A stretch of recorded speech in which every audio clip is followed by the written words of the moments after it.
All right, welcome back. So in this episode, I'm going to be talking about why are people so rude. And I think it's something that I'm sure that there are plenty of people out there that have the same outlook as me, where you're trying to be friendly, you're open the door for somebody, and where I live, it's pretty, I'd say it's becoming less and less commonplace, but when I moved out here specifically, it's very commonplace to wave at somebody passing by. And just a friendly kind of I hope you're doing well type of friendliness.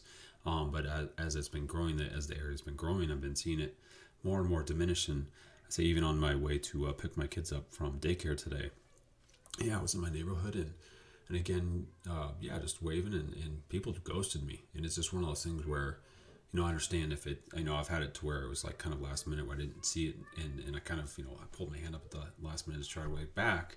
Like I said, there are plenty of times where it's a clear day. I don't have tinted windows, and I know that people have peripheral vision. I know that they're looking forward. It's not like they're distracted or something, and they just choose to not partake in this friendliness.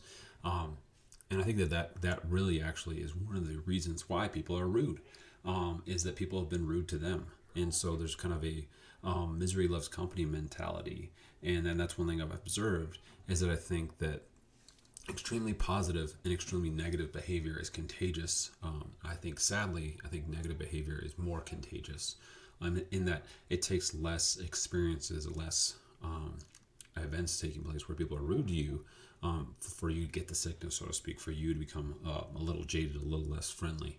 And again, it's just something where I've tried to self-examine and try not to be partaking into that hostile negative behavior, because it doesn't benefit anything, and it really just kind of puts everyone in a bad mood. And again, with how many serious things that are coming to light and have been brought to light and that we know about, how many serious developments there are in life and how challenging life is, it seems to me like it'd be best if we all tried to get along, if we all tried to really practice coexisting, and just being civil to each other, just acknowledging the fact that us being rude and us being aggressive and us being not friendly is just going to damper somebody else's day. And I'm going to feel, I personally, when I'm friendly, when I don't let that stuff get me down, when I keep waving and I get, I'll probably have 1 in 10 people I wave to waves back. But it's so gratifying. It's so nice to be like, oh, another human being. And again, I know I'm not alone. In what I've been, the jobs I've had for years, all of them have involved communicating with lots and lots of people. And so over the last decade, I don't know how many thousands of people I've spoken to, from many different backgrounds, ages, and political and religious views. And so many of us get along extremely well, and it's just so fulfilling. You can just, I personally feel happy. Like I say, it lightens my world's problems.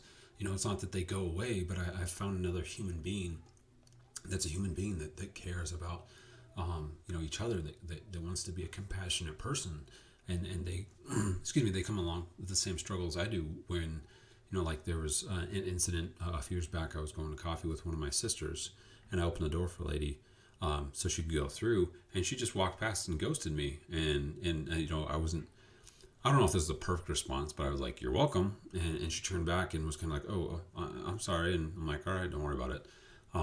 But the reason I kind of called her out for that wasn't just to be spiteful. It's the fact that I wanted her to be cognitive and aware of what she was doing, because I imagine that's where a lot of people don't open the door for each other anymore. Is that they've been burned, and so they feel this justification of burning others. It's one of the things I think is probably one of the most common. And again, I'm just using this as an example of my life and in where I live. And imagine in bigger cities it's worse, but it's kind of that, like, you've been burned, so you burn others. There's been, several incidences where I think that maybe 1 in 10 drivers is a real jerk. Maybe even less. Maybe it's just one of those things where, where I drive, or just the time of day or whatever but I'd say maybe even 1 in 20 drivers is a real jerk. They're the people that cut you off, and then they flip you off. Like somehow, them being a jerky person to you is your fault or something like that. I mean, I know I'm not the only one. I've experienced it way too many times and witnessed it. And so, but the thing is there have been plenty of times where people have cut me off, and you can see that the person driving is completely shocked. They realize that they faux pas. They realized that they messed up, and they're like, oh my gosh, sorry.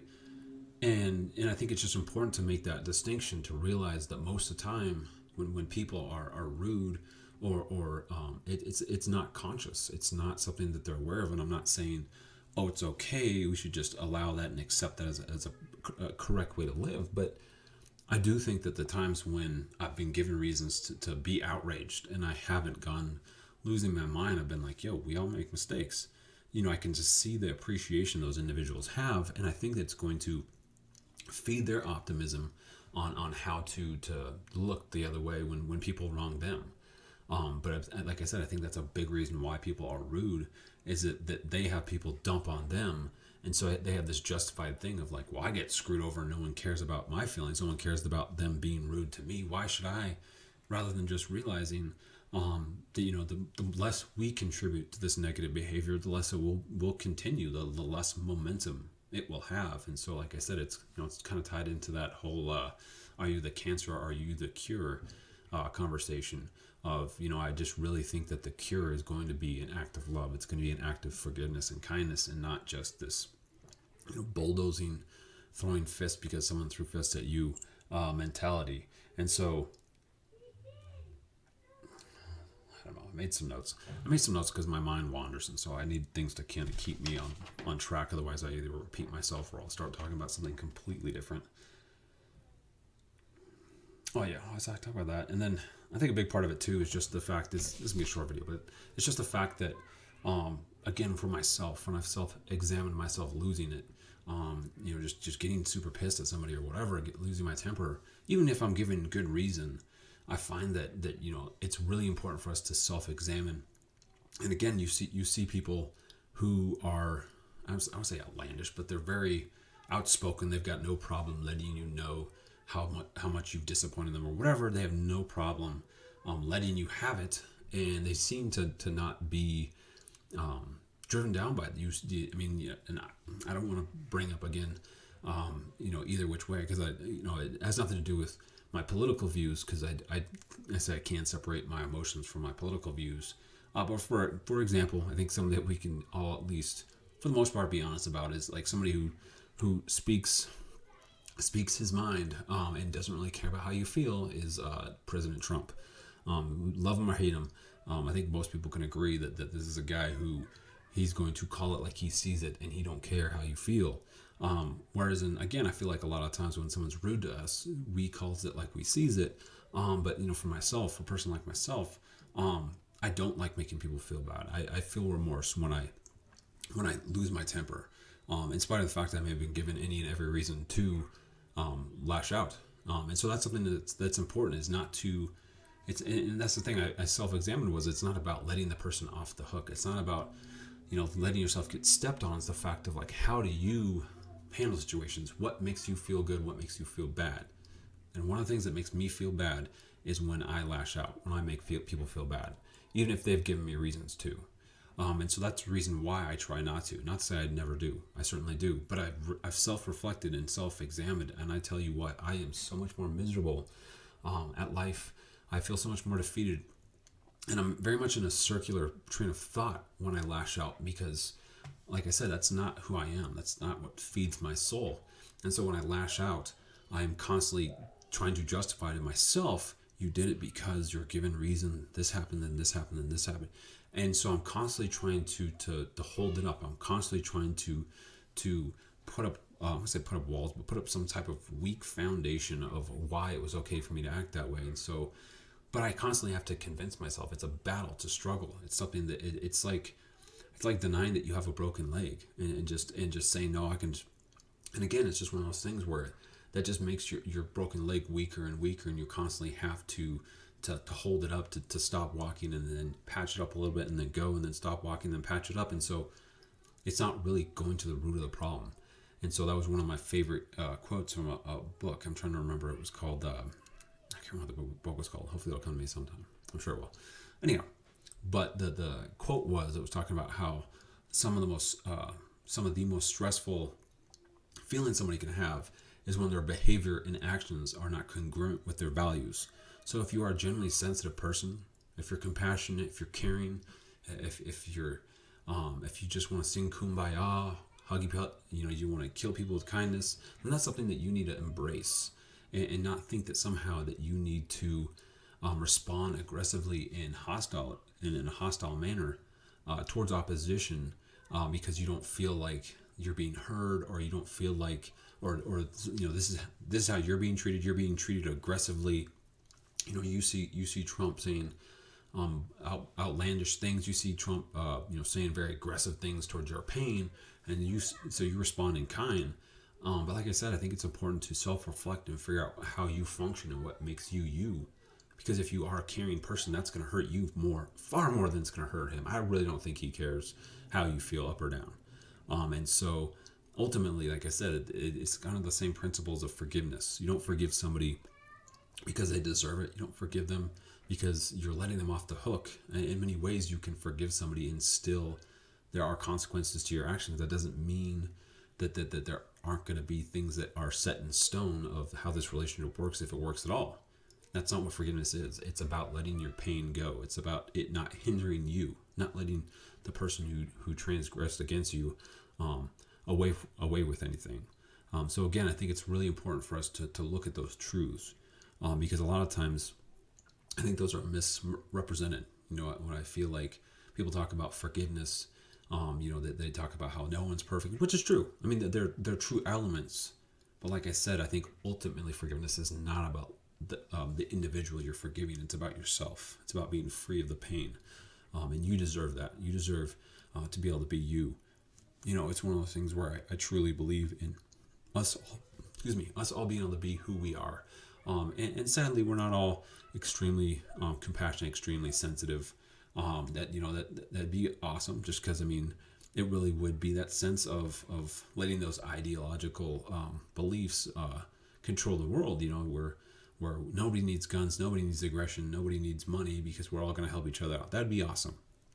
Sadly, that's not how it works. Sadly, there are plenty of people who, and again too, sometimes those people are I don't say they're affected, but they're transformed. They're at their root, they are a compassionate person, but because of the tragedy in their life, or in their lives, and because of how they've been treated, they're a jaded person, and so they're kind of out for themselves. But in some aspects, they're a product of their environment. They're a product of how life had gotten to them. And so, like I said, it's a big part of, like, we can't expect that tomorrow we're going to wake up and everyone who opposes our points of views or our ways of life is suddenly going to be transformed. We just need to do our best to lead by example. Like I said, that's one of the things that I keep trying to do to keep the rudeness out of my own heart is, every time I drive down a slow road, I try to wave and hope that, I can convince one more person to start following in suit, and then they can convince one more person, and so forth. But that's really the slow but true effective process of healing, of correcting decay. It really does take time. It's really interesting how many times I've seen physical realities overlap mental realities, in that, like, a physical reality. A few years back, and I'm looking at getting back into it, is I lost like 50 pounds and I got in really good shape. But it took me a while. Initially, I think it took me like, 3 or 4 months to drop the weight. And again too, it was just eating right, and I didn't work out. That was one of the things. But anyhow, one of the things I realized overall, for my overall goals of being really healthy, was I knew that it wasn't going to happen in a month or 2 months or 3 months. I knew my end goal had to be see where you're at in a year, see where you're at in 2, and really just kind of take it in that kind of a stride. And I understand that with everything going on, with so many things out of balance, there is a desire, a want for things to be fixed immediately. But the reality is, if you really want true change, if you really want, a foundation of progress that can really bring people together, it is a sad, slow process, because that's the same thing with your mind. Is that, my mind being shifted away from happiness and kind of slipping into a state of depression didn't happen overnight. The first night after my brother was killed, I actually thought it was a dream. I woke up the next day and I thought it was a dream, and I had to go back through all those raw emotions again and come to a reality that was real. And so that decay of how it affected my life, my outlook on life, really was a slow process. there were certain things where if I was talking about it, if somebody brought it up, if I saw a picture, it might trigger some emotions. But it wasn't to the point where it really influenced, how I proceeded things. Like I said, there's a lot of subconscious things that I'm battling now years later. And that, like I said, it took a while for it to set in. And so the healing process is going to be the same. It's going to be one of those things you kind of take it a day at a time, but you're really looking for the long-term goal. And World War III is currently underway in the background. And anywho, I'm probably gonna have to wrap this up just so I can stay sane and not let the rudeness take over.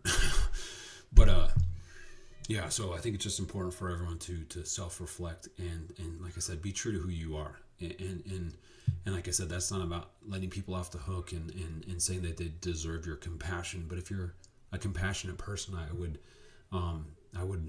recommend in just on my own behalf that I know when I'm not being compassionate, when I give in to my my frustration and give in to acting and turning evil with evil, it mostly hurts me. It doesn't hurt the person I'm directing it at. And so, as always, good luck and good night.